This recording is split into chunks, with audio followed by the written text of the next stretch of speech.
Hundreds of freshers who joined Infosys with big dreams are now facing sudden unemployment. In a shocking move, Infosys has reportedly laid off over 300 freshers from its Mysuru training campus, with a few sources claiming the number is as high as 700. But what really happened, and what does this mean for young professionals in India's IT sector? Hello and welcome to Straight Up by EdexLive. This is Saumya Solanki, and today we are breaking down Infosys controversial layoffs. So let's get straight into it. These freshers joined Infosys after waiting nearly 2 years post-recruitment. They completed their foundational training at the Mysuru campus expecting to finally begin their IT careers. But instead, they were called into meetings with HR and handed mutual separation letters, forced to resign on the spot. 2 years of waiting, months of training, and then terminated in a single day. Infosys claims it wasn't forceful termination, but accounts from affected employees says otherwise. According to the Nascent Information Technology Employees Senate, or NITES, this layoff violates Indian labor laws. The union alleges that Infosys used coercion, deployed bouncers, and even confiscated employees' mobile phones to prevent them from seeking help or recording.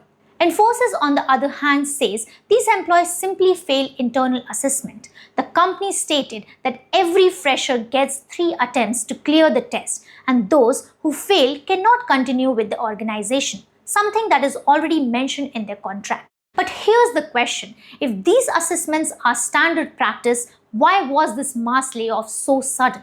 And why were employees not given proper notice or transition support? To understand the bigger picture, Rahul from All India IT Professionals is here to shed light on the harsh realities of IT layoffs. Okay, so for the sake of argument, if we are to go by the false narrative that Infosys is trying to plant in people's mind, by saying that since these employees or the fresh recruits failed to pass their assessment tests in 3 attempts, it was a righteous act on their part by letting them go. Is there any way we could test the veracity of this statement? Did Infosys inform the Labour Department before they decided to fire these 400 people? Did they try to allocate these people to some other departments and test their skills? It is easy for them to resort to a safe refuge by highlighting concerns over the quality of work and thereby distract the media and masses from asking a more pertinent question: why was there a delay in the very first place in onboarding these people, a delay of 2.5 years?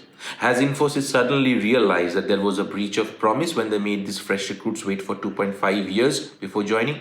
Now, as far as signing the mutual separation letter is concerned, Infosys has no right to force any of its employees to sign any letter.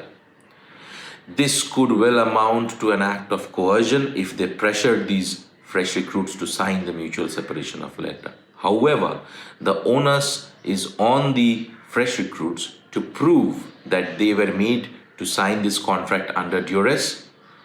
In such cases, they would need legal support.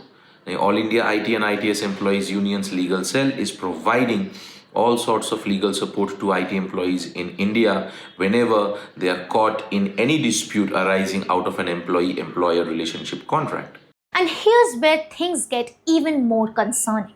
While Infosys is laying off freshers, its co-founder Narayan Murthy has been advocating for a 70-hour work week to boost India's economy. Is this the future of India's IT workforce? So what happens next? NITES has filed a formal complaint with the Ministry of Labour and Employment demanding immediate action. Meanwhile, affected employees are left stranded and unsure of their next steps. Should India's IT giants be held more accountable, and what should be done to prevent such incidents in the future? Tell us in the comments below. That's all for now. For more updates, follow us on social media and stay tuned to EdexLive for stories that matter. This is Saumya Solanki signing off.